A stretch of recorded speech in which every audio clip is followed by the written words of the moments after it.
Eu quero trazer uma palavra da Bíblia para você no livro de Esther, no capítulo 3, depois de toda aquela festa da Esther, depois de Deus estar fazendo muita coisa acontecer, vem também uma contrapartida, vem também uma investida do inimigo. E nós não temos dúvida alguma de que a ascensão do Amã àquela posição de segundo homem em importância em todo o império, no mundo, aquilo foi certamente uma investida do inimigo com a permissão de Deus.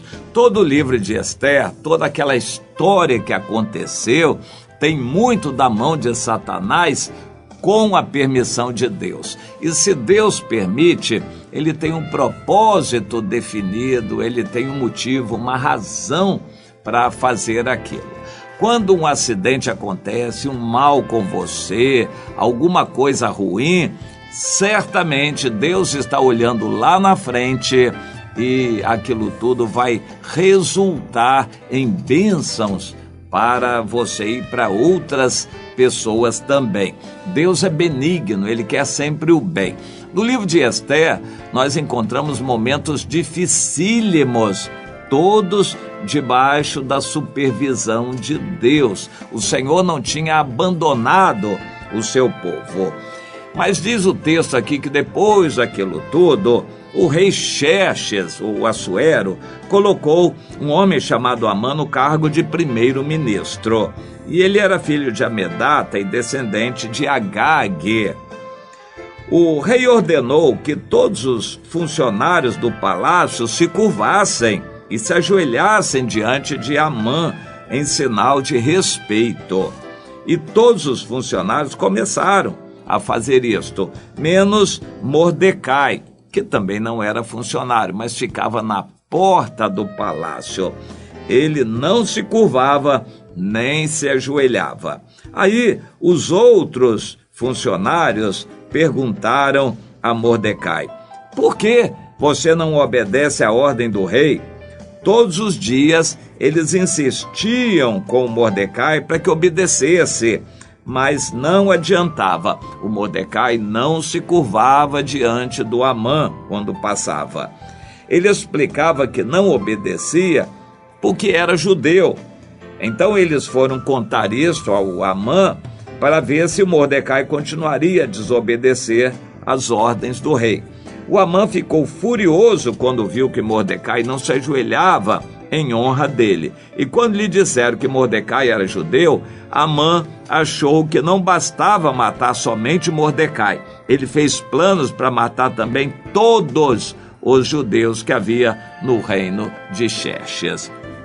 Bom, a história continua. Eu creio que a maioria dos cristãos conhece essa história. Deus permitiu que o rei gostasse do Amã. O Amã se tornou pessoa importante e o rei deu ordem para que todos se dobrassem diante do Amã. O Mordecai não se curvava, ele entendia que esta saudação, assim, se humilhando como que adorando uma pessoa, não é devida a seres humanos, mas somente a Deus. Ou seja, ele não queria se curvar diante de qualquer pessoa a não ser de Deus. Isso é uma atitude um pouco esquisita. Hoje nós não devemos entender dessa maneira. Será que não devemos acatar a autoridade de um governante, de um prefeito, um governador, um presidente da República? Sim, nós devemos, como cristãos, obediência, submissão e respeito a todas as autoridades. Esse é um ponto muito claro na Bíblia.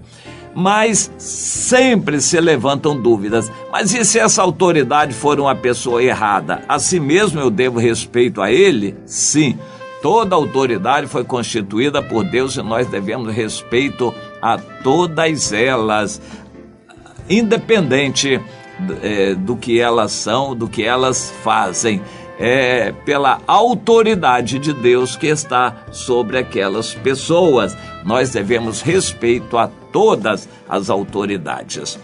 Nós vivemos uma época no Brasil em que o respeito às autoridades tem sido solapado. Os últimos governos, a doutrina esquerdista no Brasil tenta solapar todo o respeito e dignidade das autoridades. Na família também, o respeito devido ao pai, à mulher, o papel dela, em tudo.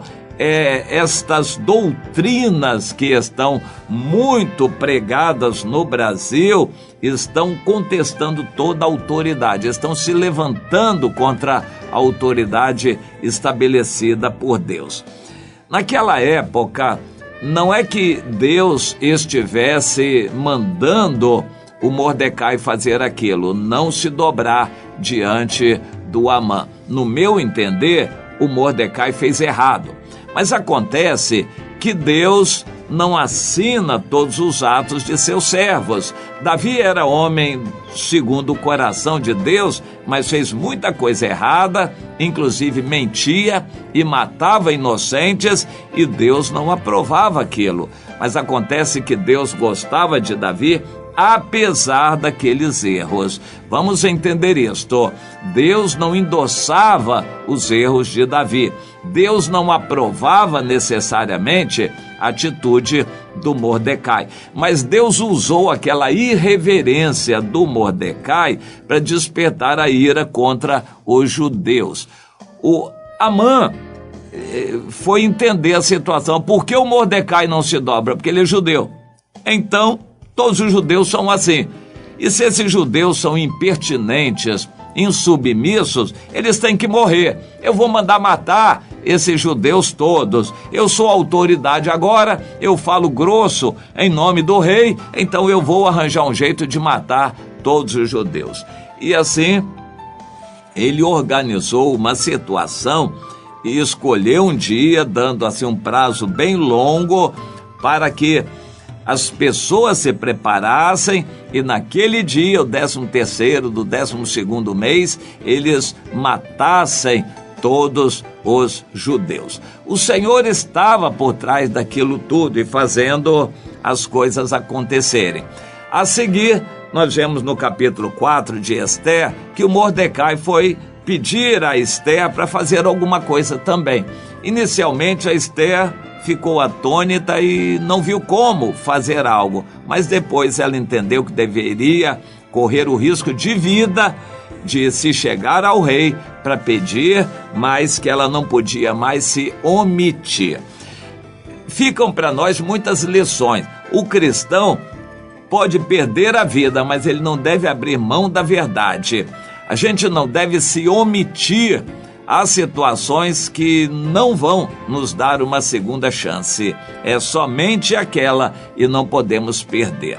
Oportunidades não se deve perder.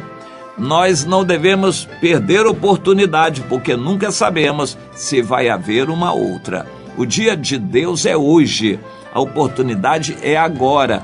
Não temos que deixar nada para o amanhã. Ainda que arriscando a nossa vida, nós temos que atuar em favor da verdade. Vamos procurar entender essas coisas. E se tivermos que morrer, vamos morrer. Mas Deus precisa ser exaltado. Não vamos abrir mão da nossa fidelidade a Deus só por causa do medo da morte. Deus merece ser honrado, ainda que nós tenhamos que morrer. Mas como Deus é sábio e é soberano, ele pode dirigir a história de outras maneiras, como fez acontecer no livro de Esther, para uma grande vitória do seu povo. E é o que eu entendo que Deus está fazendo acontecer no Brasil de nossos dias. Dificuldades e calamidades que vêm a desembocar em grandes bênçãos espirituais no futuro e pela eternidade. Mas antes disso, vai haver muito sofrimento ainda e nós vamos procurar entender essa situação. Deus é soberano ele pode fazer com que o seu povo sofra por alguma situação para trazer grandes bênçãos espirituais e duradouras e eternas lá na frente. Deus quer para você, meu irmão, coisas muito melhores. Se Deus tirar a sua casa, se Deus sacudir você, a sua saúde, a sua família, o seu emprego, é porque Deus quer coisas mais importantes para você lá na frente. Não reclame, pois, das adversidades. Deus quer que você entenda isto, meu irmão, minha irmã.